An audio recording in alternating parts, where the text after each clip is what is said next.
Yo, what's up, everybody? The Philadelphia Union are Eastern Conference final bound after a huge penalty shootout win against Nashville literally about an hour ago. Mike, obviously, I know there's something that I think you're quite desperate to do. I got myself my Union beer. I have my Sons of Ben bottle opener. I'm gonna crack open one for all of our fans out there because we all fucking deserve it tonight. What's up, Dave? I mean, obviously, another incredibly long night. Again, two games have now gone to extra time.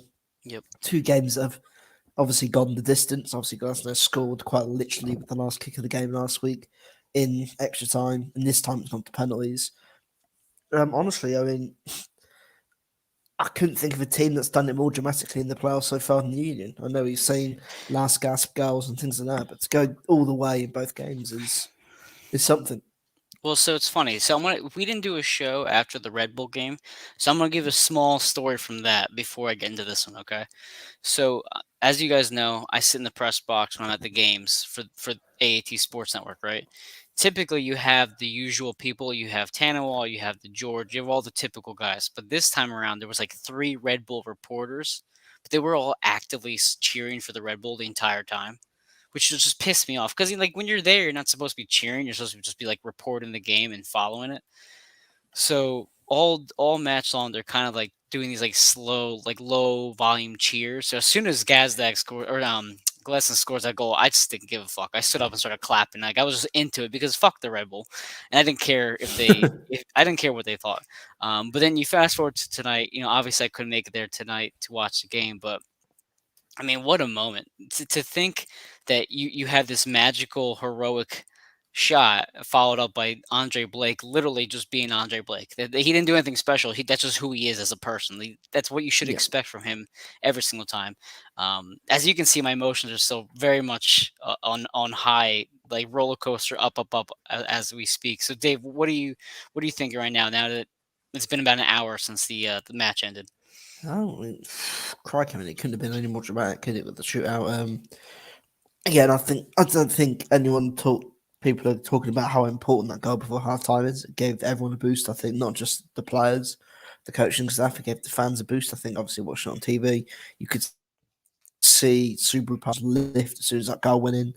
Not just a Mhm. sigh of relief of, oh no, we've only got 45 minutes. It's okay, we've got the goal. We're the home team here. We're back in the momentum. I think again it set them up nicely for the second half. Well, I think to be fair, I think the Union were the better team second half, had the more chances. Then again, it's just the same issues that they suffered last week. They just couldn't take their chances. Not only could they not take their chances, they didn't have enough shots when the opportunity opened up for them. They looked too scared, they looked too cautious. And again, I Yep. think that is where this team, I don't want to be too negativist because it's a great moment, but there were glaring issues as well. And the fact that this team is too scared to take risks at times. They're too scared to take shots. And you see the difference between having a player like Handy Mukhtar I mean, in the first half, he had some very good opportunities, managing Yep. to latch onto loose balls, not being afraid to shoot.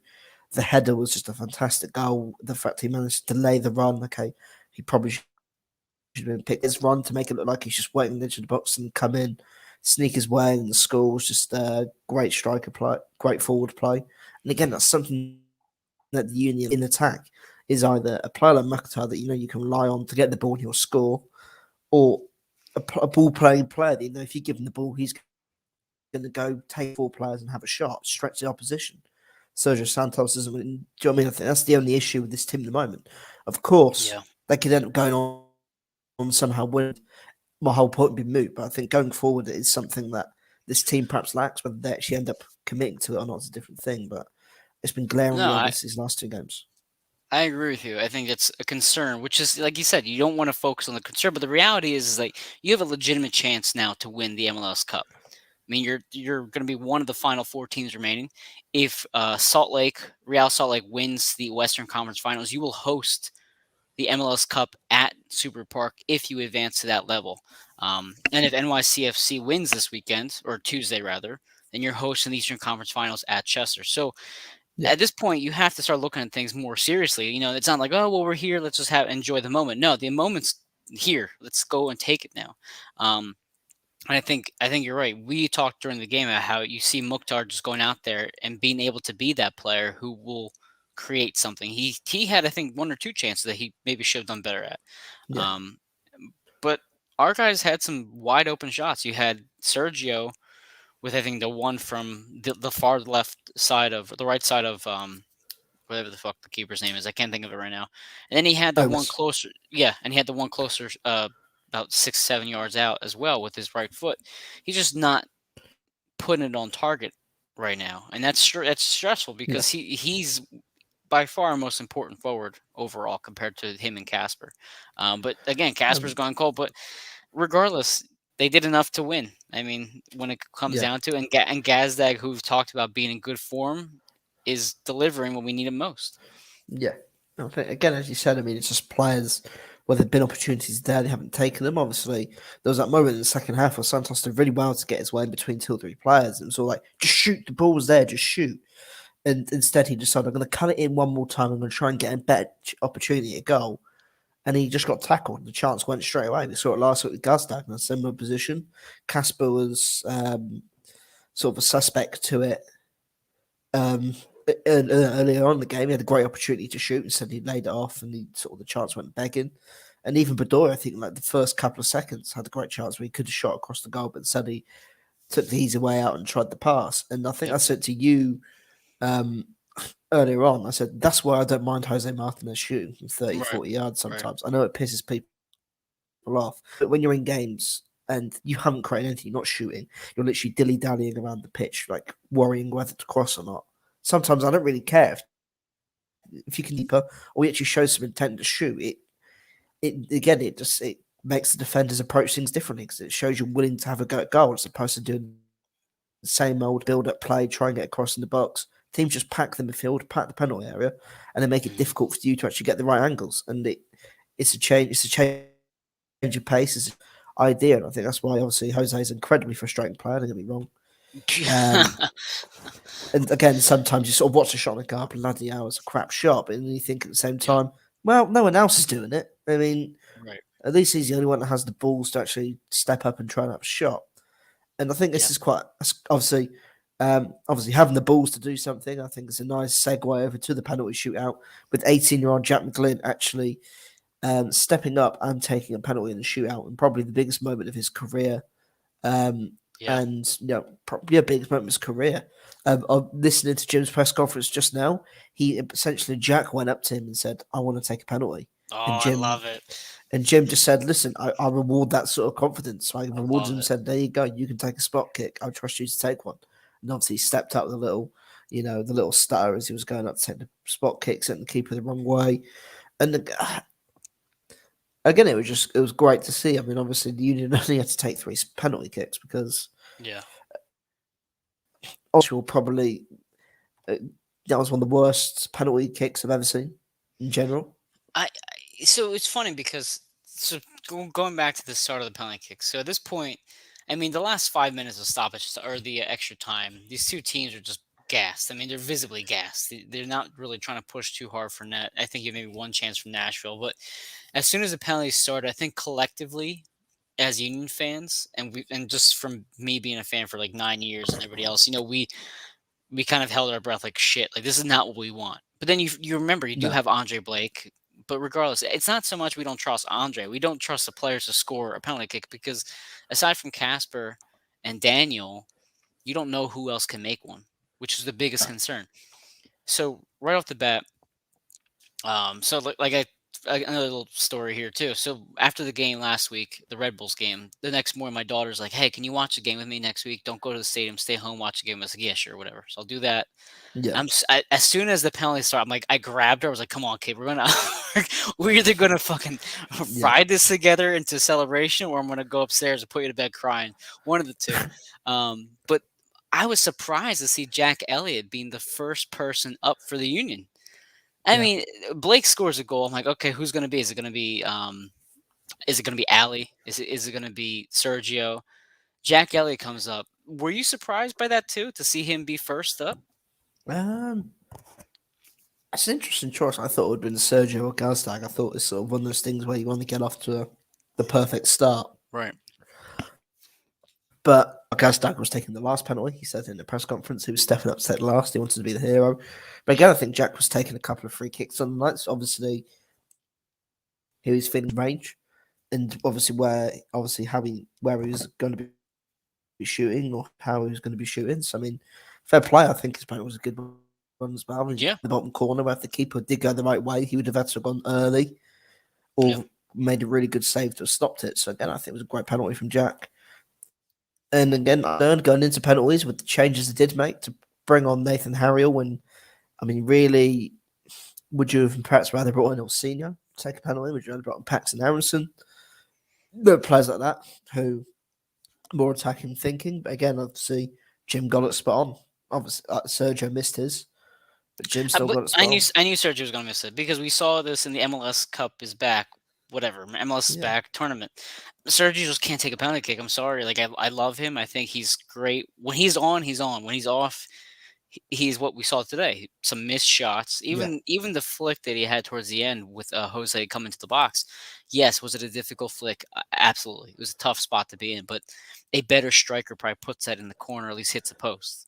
That yeah. just had the night he was having. As soon as I saw Sergio going up, I even told my daughter, I said, he sucks at penalty kicks. And boom, he misses it. It just wasn't a good kick. It just didn't have any confidence. It was kind of predictable to it. But I was just so surprised that not only did Andre save two, Nashville's penalties were awful. I mean, they were terrible Yeah. kicks. I don't know if it was the nerves. I don't know if they just had, I don't know what it was, but they just were. Maybe it was Andre dancing inside the goal like he was for those few seconds beforehand. I couldn't believe it. But you mentioned Jack come up for the third penalty kick. How did you feel when you saw him come up to the box? They didn't miss it, and if they were, because I mean, obviously it was a big moment in the shootout. Because again, they just missed their third penalty. It's only 1-0 still. I mean, if you miss, they can easily be level and have a chance to win it. But if you score, and all the pressure's on them they've got to then be perfect for the final two penalties. And I thought again, he showed great composure to step up and do what he did. Because obviously at that sort of age, it could have easily gone wrong. Could have missed a target, and those are the sort of moments that can break young players. Yeah. Um, Obviously, I think the Union fan base isn't as brutal as other fan bases in Philadelphia. Unless it's Casper Shabilko who they're Yeah, torturing, then yes, you're right. I think we'll be finding that out later this week with the supplier. But Yeah, but I think it's a very difficult place to be, and those are the sort of moments that can kill a young player's confidence, especially yeah, one that's 18. And I mean, obviously, if he misses that penalty, the momentum of the penalty shootout switches. He could yeah. see that as it's my fault we lost. If I scored that penalty, we win. I missed. They gained the momentum. They got all excited and they went on and won. And do you know what I mean? So it's a big moment. Again, obviously, credit to Jim for having the belief or sharing his belief in Jack McGlynn with Jack McGlynn himself. And again, it was all rewarded. And I think it shows just how well he played. And Well, well, he's and played this go season, ahead. but it just shows how well. It just shows how much he's come along, not just as a player at this level, but in terms of the confidence himself as well. Well, if you want to take this even further here, maybe this is maybe looking too much into it, but we've talked two times about both Jacks this season, right? We talked about Jack Elliott and how we've known he's been able to do things defensively, but as the year has progressed, we've seen small steps offensively from Jack Elliott. And we saw it Yeah, with his passes down the field to Sergio as he's been able to extend the field. And we've also seen with him taking free kicks, him obviously making the very, poorly taken, but still into the net free kick that he had earlier this season. Um, and you've heard Jim talk about this at his press conferences that Jack Elliott has been working on free kicks and getting more shots at net. So credit to Jim and I guess credit to Jack. I mean, at this point, Jack Elliott is a leader of the team. He's one of those people that you look to as a veteran on the squad who's supposed to step up in those big moments, and he did it right there. Then you go to Jack McGlynn, a player who we were very high on at the beginning of the year, who we've said multiple times is probably the most far along homegrown player at this moment, even over Paxson. You can make that case, but Jim has yeah, talked time and time again about his ability to use his foot similar to Harris, his IQ similar to Harris Medunian. So yeah, am I surprised that those two came on to take the penalty kicks? No, but I'm very proud of those two guys for having the season they have, and to get to this moment, it seems like almost like the cherry on top for how much they've progressed throughout the year.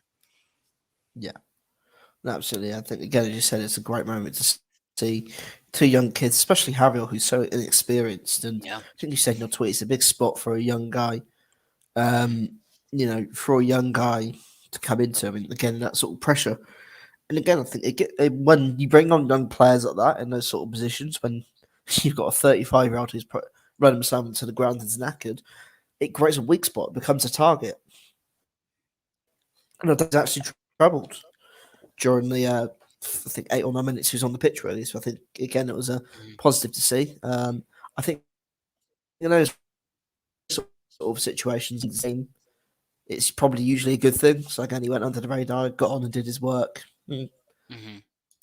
I think the only one moment I think where maybe he thought, "Oh no," was when Lovitz had that chance towards the end where he scuffed it and completely missed the Yeah. ball. Yeah. Where if he's made any contact, either cut it across or taken a touch, or whatever, we could have easily been discussing something a lot different tonight. I think it was the only time really the Union looked threatened in extra time. But again, it was. I think again, it's been a fantastic season, not just for not for the franchise because they've been creating history week after Yeah. week. But again, just the amount of young guys that have that actually come into the team from the academy, that homegrown talent that have actually come in and actually playing consistently for the team. And I think again, we say it a lot regularly and quite a lot. This is the Philadelphia, not just Mhm. in terms of what they do on the pitch, on the field, but in terms of off it as well, and sort of the mindset the team has, how we should take player development, actually using from the city of Philadelphia to actually, they actually put kids from the city of Philadelphia to actually Yeah. play in the team. It's a lot different, the NFL draft, and you're bringing in kids from who've lived in Ohio all their life, Oregon, I don't know, up in Maine, whatever. Do you know what I mean? All these different places. They don't have that same feeling, that same effect that an actual kid that's growing up and actually playing for the hometown Yeah. team. That's the sort of pride they bring, and that adds to everything. I think it's a Jalen Rager, and we've seen without Snagalaw and these other players that we've drafted high, where sometimes you feel a bit protective over them. They are obviously I'm not from Philly, I'm not from the area, but they are the people of Philadelphia. They are Yeah. everyone that supports the team. They're living that dream. So I think it's a great thing. It makes the team so much more easier to root for, much more easier to support. And obviously in the press conference as well. And I think fans of Philadelphia love this. Jim says our identity is to defend first the 11 players we have on the pitch and then do everything else afterwards. Who doesn't love good Yeah. defense? That's true, especially in this city. No, it's. I Yeah, think. I think it's a good segue you bring in there. The attachment to this city with this team. I mean, for years and years, and I think even now to this day, the Philadelphia Union are that the fifth sibling of the family. yeah, With Philadelphia sports, you have the four major sports, and then you have the Union. And for years, we've been trying to get ourselves into the conversation. Now you see us on 97.5, The Fanatic, with Jim Curtin being interviewed. Preston and Steve have been on our bandwagon. Your buddy Tyrone Johnson, whatever his name is, has been to the Union game. So yeah, you see more and more as the team has gotten better, and they've obtained the Supporter Shield. You see more recognition now, but for many years, it wasn't the case. And you just had a small group of fans that were just diehard fans, myself and countless others that we talk to on Twitter all the time. And this mm, moment means so yeah, much for us as almost like we are legit. We should be into the conversation of Philadelphia sports. It shouldn't just be the four others and us. It should be 5 for 5 Philadelphia major league sports teams. And one yeah, one tweet I'll read from one of our fellow Union fans, Heather. Many of you guys know Heather from Twitter and Facebook and all that stuff. She said just after the game ended, she had 11 years, been a fan since the beginning, 10 years season ticket holder. I just want to say how fucking good I feel right now. Every single thing we've experienced has led us to this point and is all so worth it. It's all worth it, which is true. I mean, you yeah, had the three Open Cup losses. You've had the playoff loss last year. You've had all these. moments that have been so heartbreaking at times, and it just feels so good to finally have these magical moments go for us. Yeah, And just as a fan myself, it feels magical right now. It feels like maybe this is our year finally that we yeah, get everything to fall into place. Like look at Real Salt Lake. Real Salt Lake is in the Western Conference Finals. If they make it to the final, we have a chance to host it. It just seems like everything's fitting perfectly, and you don't want to going jinx it perfectly. yet. Yeah, Yeah, you don't want to jinx it yet, but it's just the and there's our buddy Paul with the dupe. Thanks, Paul, for checking in. yeah. But Dave, I mean, as a fan, just forget the X's and O's. As a fan, what does this mean for you, especially a newer fan like yourself? I mean, obviously, it's incredible to see. I mean, like you come in and watch the MLS, and it's such a different system to in comparison to like, the European the whole playoff system to win the league and everything. So again, obviously, it's an incredible achievement. Obviously, it normally to come seconds done, but isn't the end of the season. And the fact from the fan perspective as well, I was looking at it probably about 6 or 7 weeks ago, 6 weeks ago after they got knocked out of the CONCACAF Champions League. We were sat there and we were discussing, oh shit, like we're in big trouble here. Yep, We're I think we're eighth or ninth in the Eastern Conference. we were We're ninth. Yeah. struggling. Hmm. We were struggling to get results. We couldn't win a game to save our lives. And now this team has just propelled itself, and they're one game away from the MLS Cup final. They're one game away, and it just it has to fill you with excitement, doesn't it? I mean, it has to fill the. I mean, I'm obviously excited. I'm looking forward to just how big this could be. I mean, obviously, I'll be gutted. I'm not actually going to be. I won't be able to be in Philly for the final, or whatever. But I'm gutted. I'm gutted I won't be there, but I'm just so excited for all the fans, such as yourself and Heather and everyone else, Jose, who was on the show a couple of weeks ago. I'm just so excited for those guys as well because I mean they've been there since the start. Jeff Mitchell as Yep. well. They've been there since the start. They've watched this team. You guys have seen this team blossom. You guys have seen this team grow from a start out franchise who were struggling to win games, lacked real investment, didn't look. Do you know what I mean? I mean, you guys have discussed in the past some of the awful players this team has got, some of the terrible scouting there's been. So have gone from that to one of the what's it called? One of the best teams in the MLS and Yeah. the Of course. the North American continent. It just shows how big, not just how big the game has grown in Philadelphia, but how big the team has gotten in the continent. They're now getting the recognition they deserve. Jim Curtin has done a fantastic job, and I'm just it's pride really. It's pride just to see how everything's come together and sensational, really. Yeah, it's it's it is. Is when you like word of the way you just did it is it's surreal to see all this happen. What seems like I mean it's been over a decade now, but it doesn't feel like it. It feels like it's been two years. Everything's flown by so quickly. But you're right. We imagine what this team could have done if we didn't spend so much of our energy on the Concacaf Champions League. I mean, we Yeah, we for months we say no, we're focusing on the CCL. It's okay if we lose MLS games right now. Right now we're focusing on the bigger picture, which is obviously winning the CCL would have been massive. But as soon as that door closed in September, it's like shit. Now we have a lot to worry about, and yeah, I think we've said this time and time again. Whenever this team has had their backs against the walls, whether it be after the CCL losses, whether it be in Atlanta, Chicago, or any other game you can think of, they've always found a way to kind of come out on top. yeah. And credit to Jim Curtin because I don't think that he gets enough credit now. No, Whether you agree with what he does as a manager, these guys play for him hard. These guys play yeah, for him every single game, and he's getting them to this point. I mean, he's been able to turn this ship around and have a season that is literally unprecedented. Not yeah, only do teams advance in the CCL and miss the playoffs, they usually finish like closer to the bottom of the table. And we're one of the last four teams remaining. And I mean, yes, credit to Bedoya for being a great captain, credit to Andre Blake and everyone else in between, but it comes down to Curtin. I mean, he's got to have these guys ready to play every single week, and they've basically been in the playoffs for what 2 months now. I yeah. mean, essentially, if you lose 2, 3 games in the month of October, you're not making the playoffs in the second seed, No, maybe the sixth no. seed. they've been playing playoff matches for 2 months, and yet here we are still. I mean, it's mind blowing. It really leaves you speechless. Like, yeah, how have we gotten to this point? Um, Yeah. and it gets you. I mean, think about now the excitement for next year, man. Just all these I mean, players who have again, developed. Yeah, as I say, again, as you said, it becomes a more attractive place for teams to come to, depending on how far they go. But I think, as you said, yeah, they've come so far in the CCL, and they were ninth after like losing to Club America. But in the manner in which they lost and how frustrating the actual loss was, they could have the season could have easily derailed. They could have yeah, easily gone off the rails sure, and carried on losing games. Confidence could have been lows. And again, that Jim deserves so much credit for keeping everyone focused, keeping everyone together, and keeping their mentality of right. We can still do this. We can, you know, what's called. We can keep ourselves, keep fighting. We are too good to be where we are.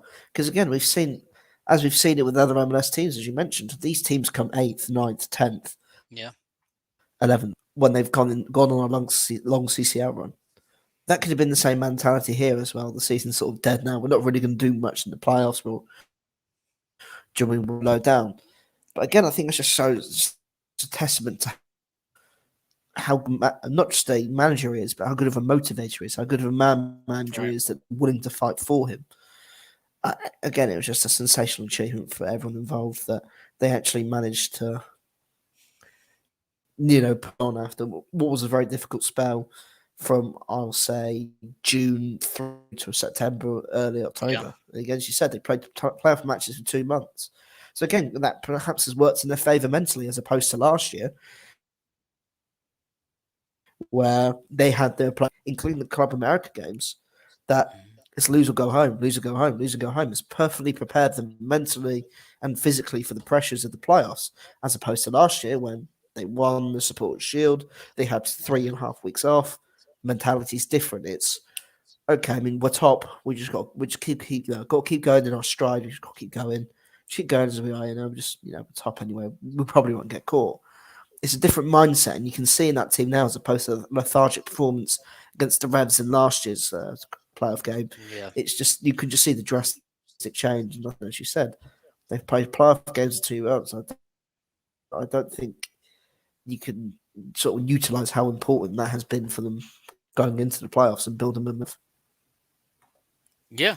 That's a great point. And you have to think of it as almost a maturity level. Like you hate to see what happened last year happen, obviously, and you see in the after the game against the Red Bulls, they had like those videos that come out like showing you Jim Curtin's speech and Al Bedoya's speech, and Ali says we're not going to have happen what happened last year, which is them blowing a home playoff game. They know they're better than this Yeah, team. They're going to go out there and do it. You see the maturity of this team from last year. Yet last year, and also at the same time, you played the Revs like 85 times last year. So you just expected to beat them again, and that actually ended up being their detriment. They just completely got blown out. And hopefully, if you want to host a playoff game next week, you hope that the Revs have the same kind of nonchalant mentality. Oh, well, we won the Supporter Shield and we've had 2 weeks off now. NYCFC goes in there and kicks their ass. I mean, that's what we're hoping for yeah, because I'd rather host NYCFC here than go up to New England. I mean, I think everybody would agree with that. So yeah. That's gonna be a difficult one. it's I gonna be a mean, difficult one. Yeah, sorry, go ahead. Carry on. Sorry, carry on. No, I was just say it's gonna be tough. I mean, I don't think we can win up there, and it's not because I don't believe in this team. I just don't know if we can do it away from home because we've been so off and on away from home. And that's again goes back to the Yeah, magic of the season. Everything falls into place as we've been doing it. And you're either going to host the playoff game or you're going to go to Portland or go to Eastern Conference Final in New England. Those are two tough yeah. places to play for the Union. And that's where the magic starts to kind of maybe get so a little bit fuzzy. I think again, I mean, it's going to be such a difficult game going to New England. They're in incredible form, and let's not Yeah. joke around. That stadium is going to be like Subaru Park is, but again, they're going to have their backs against the wall. Well, there's no hiding it. The backs, it's going to be backs against the wall. It's going to be we can't concede an early goal. I mean, if they concede an early goal, anything could happen. I think that's the worry. I think if you go away from Yeah. on the road, but again, it's not like NYCFC is going to be a push in the park either. The Union obviously lost NYCFC at Sudbury Park earlier in the year with the Jose Martinez red card, and they failed to capitalise on a 10-man NYCFC team on the final game of the season. Yeah. So again, it's going to be both games are going to be tough. They're both going to be big challenges for them. Again, obviously, a bit of a tongue-in-cheek comment here. Who'd have thought that COVID-19 would end up, being the turning point for the Philadelphia Union in terms of going Yeah. from this sort of middle of the pack franchise in the MLS or less to one of the top teams. We've seen it within Philly sports where it's caused a fair amount of destruction with some teams, obviously with the Eagles, Carson Wentz drama, the draft, Yeah. and everything. Sixers, obviously the playoff run they had, six and that sort of team being blown up. And, the Flyers, again, first season going crashing out and failing to sort of capitalise on that momentum. The Phillies, again, just terrible. The Union were the only team that came out of it, won silverware, and backed it up again the following Yeah. season this year. Do you know what I That's a mean? great point. It sort of seems to have Yeah. been a turning point. The start of the MLS back Cup, I think that sort of helped build momentum for them as well. I mean, again, they're a team that obviously lost in frustrating fashion in the playoffs the season before. Go to the MLS back Cup, get to the semi-finals there, and you lose heartbreakingly there. It then adds sort of momentum. You see the schedule come out, and you're playing teams at that time. Obviously, New England weren't one of the best teams in the country. So again, you see you're playing New England 3 or 4 times. You're like, okay, we can do this. Right. And you see, do you know what I mean? You're stuck to one area. You literally are driving to road games. You don't have to travel 10 hours, all the way up and down, sort of the East Coast, or whatever. So again, I think that sort of built momentum nicely for. So again, obviously, COVID was a horrible time for the world in terms of how the way the schedules are panned out, how the seasons are panned out, and things like that. Really, Yeah, it is a blessing in disguise. It's hard to imagine that it was that, but you're right. I mean, if the Union don't play the Revs 7 times, if the Union don't have their schedule the way it was, maybe they don't make it to the Supporter Shield. Maybe because they're working yeah, the same schedule. So it's certain. Sometimes you just kind of have. Some people will say that the Supporter Shield has an asterisk on it because of the way the schedule was laid out, but at the same yeah, time, every single team had the opportunity to play their schedule, and we were the ones who took advantage of it. So credit to us. And now look what the position has put us in now. But I mean, moving forward, you now have a huge expectation for this team for the next 3 or 4 years at least. You have this young core. If you keep Paxton and Jack and Quinn and Nathan for the next 2 years, you have yeah, this core to build around. And Leon Flock, Mumbai, all these players who have been established now for the next couple of years, why can't you compete for an MLS Cup next year? Why can't you bring another high talented DP in to add that striker we so desperately need? You're making this an attractive place to play, not only for the fans, not only because of what you can accomplish on the field, but the players you have around them.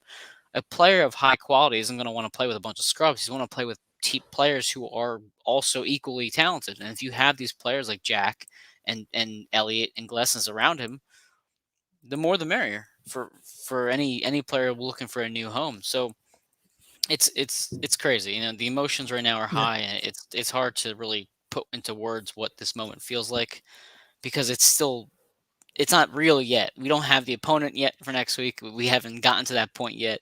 Right now, it doesn't feel real, but I'm sure no, within the next 48 hours or so, it's going to start to sink in a bit. Like shit, we're going to Eastern yeah. Conference Finals.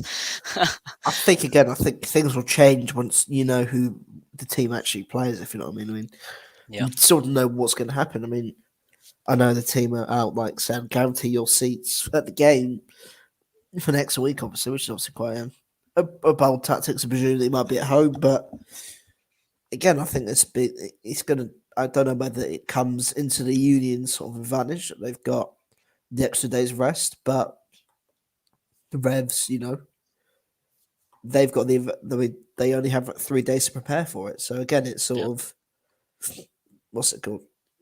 Um, it has its pros and cons. They got an extra couple of days rest, and they'll need it because they played 120 minutes again. again, yeah. and but then they've got a less amount of time to study who their opponent is, focus and game plan for their opponent, which is obviously going to be a frustrating thing. But I guess Hmm. they dealt with it tonight because Nashville had what's the word? Nashville only, I think they won on Tuesday night as well, didn't They they? won So Tuesday again, night as well. Yeah, they had the same exact schedule as whoever we're playing will be. They had that 3 day kind of extra time to evaluate the yeah, union. But I mean, you needed it both days. You needed the break before that game because I mean, look at Ali Bedoya. He was gassed. I mean, he was. You could see him run up and down the field. Just his head was down, like just trying to get to the next play. I mean, I don't. I credit that Bedoya sticking out as long as he did because I didn't know how much more he could take out there. yeah. But I mean, either way, Dave. The Union advanced to the Eastern Conference Finals. They will be there. I think the next game's on what, Sunday, 3 o'clock on Sunday. Yeah. I gotta Hopefully, but check. hopefully the Eagles would have wrapped up the game against the Jets by then. So Oh my god, the fucking Eagles, man!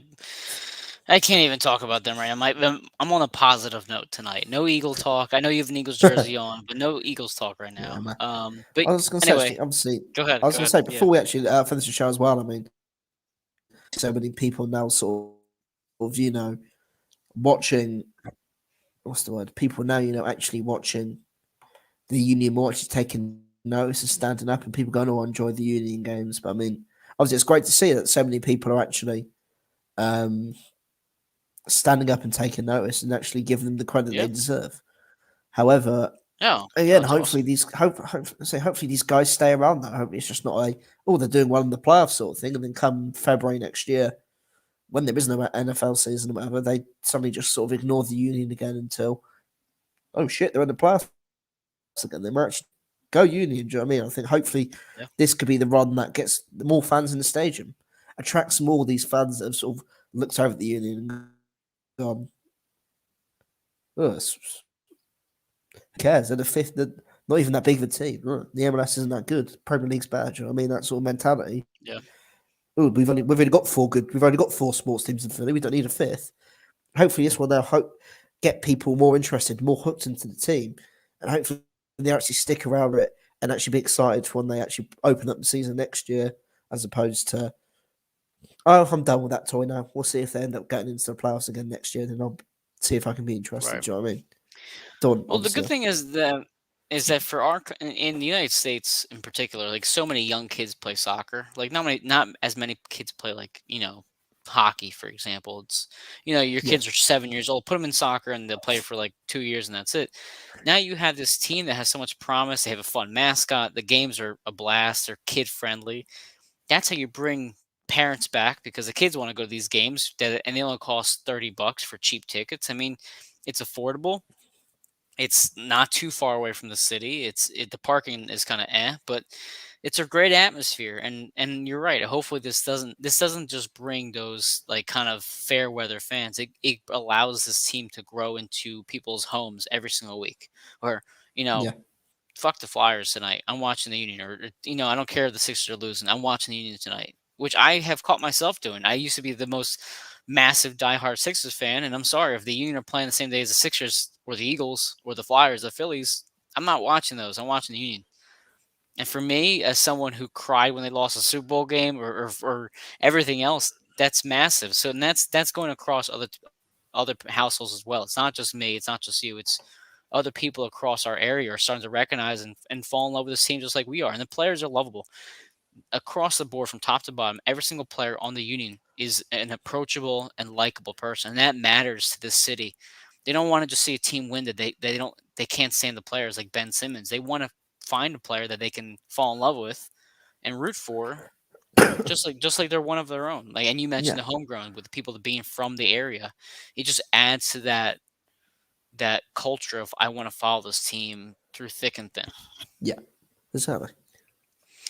But any last thoughts, Dave, before we wrap up the show? Apart from go Union, history makers, that's about it. Really.